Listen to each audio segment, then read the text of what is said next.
Hello and welcome to our channel. So आज हम समझेंगे GAAP, Indian accounting standards and IFRS and XBRL सब क्या होते हैं और उनमें डिफरेंस क्या होता है। So what is the need of all this GAAP, Indian accounting standard, IFRS and XBRL. दुनिया में बहुत सारे कंपनीज़ हैं, बहुत सारे कंट्रीज़ हैं, बहुत सारे टाइप के ट्रेडिंग कंसर्न्स हैं, कुछ मैन्युफैक्चरिंग कंसर्न्स हैं। तो सब अगर अपने हिसाब से अपने प्रिंसिपल्स को फॉलो करेंगे, so it will be very difficult to make comparisons between the financial data of each and every company और between companies of two different countries. So therefore there are some common accounting principles और standards जो कि world wide accepted हैं और follow किए जाते हैं. So the basic objective of accounting standards is to equalize and standardize the approach to accounting. First of all, GAAP. GAAP, generally accepted accounting principles. Common set of accounting principles, standards and the commonly accepted ways of accounting. तो gap जो होता है वो जो भी accounting standards होते हैं, principles होते हैं, उन सब के कॉम्बिनेशन को बोला जाता है. And why GAAPs are there? GAAPs are imposed on companies.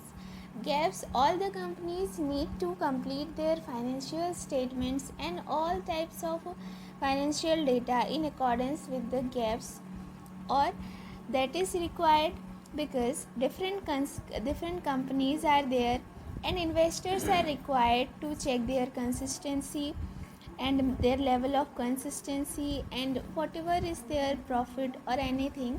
तो वो एक कॉमन वे से बनाया जाना चाहिए.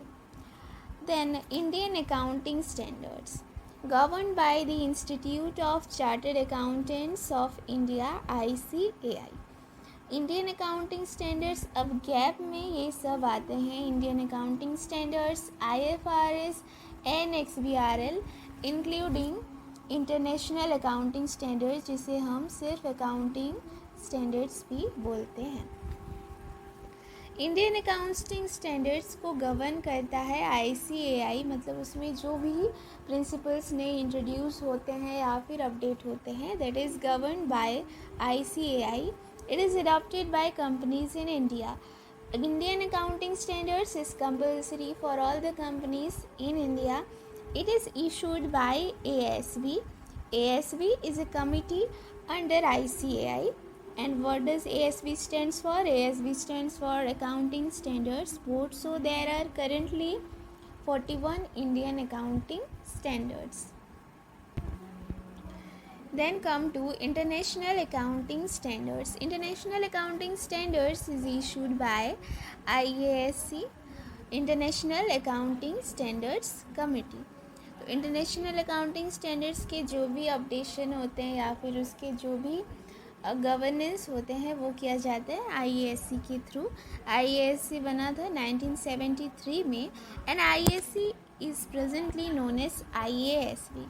It means International Accounting Standards Board. So don't be confused between IASC and IASB. IASC और IASB सेम ऑर्गेनाइजेशन है, बट उसमें कुछ चेंजेस हुए होंगे या फिर मेंबर्स में कुछ चेंजेस हुए होंगे. And then afterwards it was known as IASB from 1st April 2001. IAS, it means International Accounting Standards, makes it easy to compare businesses around the world, increase transparency and trust in financial reporting and foster global trade and investment.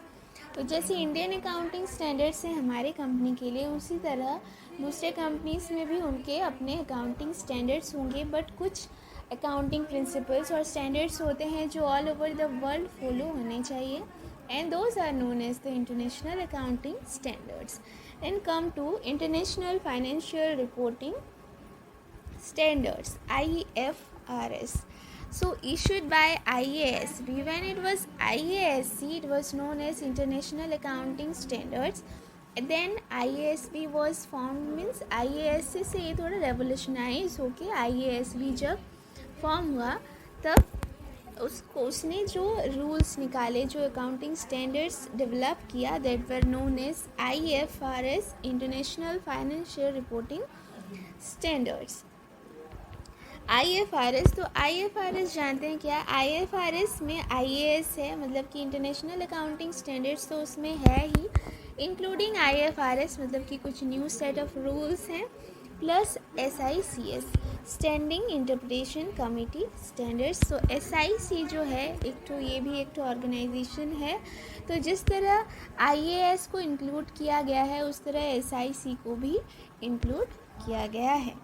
And वो उसका भी job, जो उसका role है वही है जो international accounting standards का था, to maintain transparency throughout the financial world.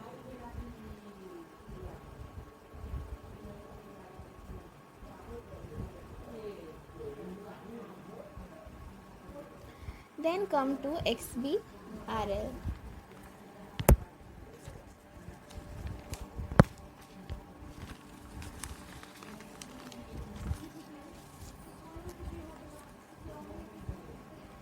What does XBRL stands for? Extensible Business Reporting Language. So XBRL जो भी हमने पढ़ा, Indian accounting standards, IFRS, international accounting standards, तो वो स्टैंडर्ड्स थे। तो XBRL is a language. XBRL क्या है? एक लैंग्वेज है। और XBRL is actually in a software form. XBRL जो है एक तो सॉफ्टवेयर है, और जिसमें हम सारे अकाउंटिंग फाइनेंशियल डेटा जो है उसको इलेक्ट्रॉनिकली ट्रांसमिट कर सकते हैं, इलेक्ट्रॉनिकली ट्रांसफ़र कर सकते हैं। वहाँ पर जो पेपर वर्क है वो रिड्यूस होते जाता है। So it is developed by XBRL international on December 31, 2003. It is a language just like your digital maps, business reports. In XBRL format simplify the way that people can use, share, analyze and add value to the data. It is developed through a process of collaboration between accountants and technologists from all over the world. तो XBRL जो है, XBRL international ने develop किया है। और XBRL international में से कौन डेवलप करता है? अकाउंटेंट्स जो होते हैं, एक्सपर्ट्स जो होते हैं, और इंक्लूडिंग टेक्नोलॉजिस्ट, मतलब कि अकाउंटिंग नॉलेज और टेक्निकल नॉलेज को कंबाइन करके XBRL को डेवलप किया गया है, और इसे रेगुलरली अपडेट भी किया जाता है। What does XBRL contain? Human readable financial statements, जिसे हम रीड कर सकते हैं, और वो किस फॉर्म में होते हैं? मशीन रीडेबल फॉर्मेट में होते हैं। XBRL is universally accepted language and it is developed specifically to communicate information between businesses and other users of financial information such as analysts, investors and regulators. अगर आप एक investor हैं, regulator हैं, तो आप XBRL को यूज़ कर सकते हैं to know the financial position of different companies, और वहाँ पर जो भी डेटा होंगे that will be universally accepted.